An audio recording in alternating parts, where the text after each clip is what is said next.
When you play the Game of Thrones, subscribe and like, or you die. There is no middle ground. Welcome back to the Grease Goblins YouTube channel. In today's video, we're going to be talking about, should George R.R. Martin let someone else finish the series? There's been a ton of discourse about this over the last couple of months, and it's come to head with Worldcon. If you guys didn't watch the stream or you haven't gotten up to date on the news with the Song of Ice and Fire, there was somebody that more or less asked a horrible question and was discounting George's life and just kind of pointedly asking Brandon Sanderson if he was going to finish Song of Ice and Fire, all that kind of stuff. It got a huge reaction. I'm not going to show it, and I'm not even going to show you the source because I think it's a horrible video. I think it's a horrible thing that the person was saying, basically saying, George, you're going to die, straight to his face. Whole different conversation. But the point of it has been that the community, as well as certain creators, George himself seemed to react to the information that people are speculating about other people finishing the series. A couple months back, Red Team Review and President Jacobs put out a video where they were discussing, could someone else finish the series? Brandon Sanderson's been thrown out there a lot. I've never read his work, but that's the name that's kind of been thrown out there. They were kind of discussing it. George R.R. Martin, I don't know if he saw their video or just saw kind of the community discussion on the idea, but he made a very heartbreaking post. He seems like he's in a really bad mental place. One of his best friends ended up dying. That seems to have taken a huge impact on him, as it would everyone, I think. So that's taken a huge toll on him. Then you have the Worldcon, where I just talked about that person bringing up the horrible question, but I also have inside information from my friend JC, the advocate. He's been on the channel a number of times at this point. He was actually there. He did a bit of a vlog, so if you'd like to see some of the actual footage from him being at Worldcon, check out his channel. But he really told me, and we discussed this on a live stream, is George definitely seems to be getting older. And what does that mean? George seemed like he needed help getting up whenever he was seated. He wasn't walking around, that fast. He was walking around a little bit more gingerly. He was interrupting a lot of the panel guests because, well, he's an older man, right? That's how people get. You don't have as much of a filter, and I don't want to paint off that, oh, George is this horrible guy. He's not, right? George seems to be like a good guy who's going through a lot of things, and he's getting older. And so one thing that JC really pointed out to me is the Winds of Winter really doesn't seem to be any closer, just based upon the fact that it wasn't brought up at all at Worldcon. And George didn't have any updates on it, none of that. So any updates you were hoping to get, did not find it. So already the information coming out of Worldcon, not great. Then we get a report from Red Team Review where he had a source. We're not sure how good of a source or how close this person is to George R.R. Martin to really rely on these claims, but they suggested that George is still only about 70 to 75% of the way through, and that George had gotten multiple offers to finish the series. That's kind of key in my opinion, because that just tells you the Winds of Winter has almost no progress done to it within the last couple years. I've been saying this, I think most people have said this, the Winds of Winter is not any closer to being finished. He's still struggling on that last quarter to even more of the book, depending on how I've suggested that maybe Winds of Winter needs to be 2 books. So all of that's really relevant. But the other more interesting part of it is that people have already shown interest in taking up the mantle of writing the finish of the series.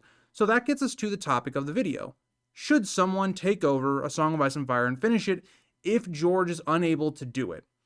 And that's the question. I talked about this a little bit on my live stream last week, is that when you think about the idea of somebody taking over, it would be great from the point of view of, well, we get to see some sort of finish to the story, and, you'd think it'd be under George's direction, all that kind of stuff.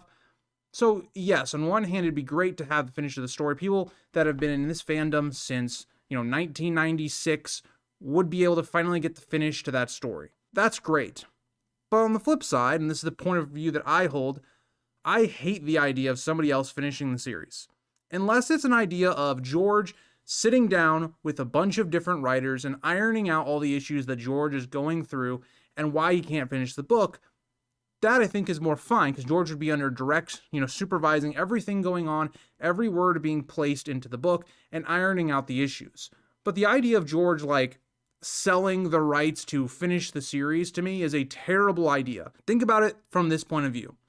George R.R. Martin, we all recognize that if he finished the series and it ended even somewhat well. Not like, it doesn't have to be perfect, it doesn't have to be great like how the rest of the books are, but like even just good, George would be recognized as one of the greatest fantasy writers, up there with Tolkien.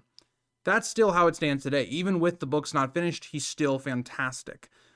But if you then go to another writer who is going to take over this series, undoubtedly, the next 2 books, 3 books, however long it takes to finish the series, will not feel the same as George R.R. Martin. It will not be the same quality of George R.R. Martin's writing. It will not feel the same. And that's the issue I run into, is it's kind of like a lesser version or a less extreme version of the show. Because yes, if you had a writer coming in to finish A Song of Ice and Fire, there would be a lot more care taken into it, in my opinion. There would be much more intelligent people behind how to write and finish the series, but it's still not George. You have people's own interpretations of how they view events. And yes, George would probably be there to answer questions, all that kind of stuff. It's the same thing we talked about with House of the Dragon. Ryan Condal apparently had direct access to George, and still issues arose. Now, very different from writing a book to making a TV show. But it goes into this gray area where it's like, would I even really want the series to be finished? Because it's not George. It's not George telling the story that I've wanted to see completed. The reason I love this series so much, I'm so invested into this world, is because of George R.R. Martin. Not because of another writer coming in with maybe he or she is taking some directive from how to write the series and all the notes and everything that George can give them. It's still not going to feel the same. The tone, the writing ability is not going to feel the same. It's the same reason I don't like to dive into, like, for instance, people asking me to write a fanfic of Winds of Winter, or looking at other people's fan fictions, because undoubtedly I think those people put a lot of hard work into those things. For instance, let's just use Preston Jacobs as an example. I know for certain he spends a ton of time, effort, passion, love into his Winds of Winter fan fiction, but I don't want to read it because it's not George R.R. Martin's. It's not what the actual story is. And all it takes is for Preston Jacobs to have a couple different interpretations than what maybe I believe for the series. And I'm already going to go, well, this is not exactly how I see the series going. So it's interesting in an idea of like, oh, it's something to read, but it's not what I think is going to happen. And so you also look at it, if let's say Winds of Winter ever did come out, which I think Winds of Winter to a degree, we will see it. Given how much of it is already done, if, it's not finished like fully, we'll probably see what he actually has. It will still make a ton of money, and publishers will eventually get their hands on it. So I just look at that and I go, well, okay, if even a couple things are different from Winds of Winter, when George releases what he has, the publishers do, it'll kind of invalidate like his fan fiction if anything is wrong. And so like, that's the way I kind of look at it. And that's not to take away from Preston Jacobs and his fan fiction. He does a tremendous job in all the content that he makes, but it's just to show that perspective and relate it to somebody else writing the rest of the series. I don't want that. So let me know what you guys think. Would you rather have a finish to the series that maybe is probably not as good as what George could give us, but it's an ending? Or would you just rather not see anything if it's not from George at all? That's the camp I stand in. I'd love to hear your thoughts. Let me know down in the comments below. Bye, guys.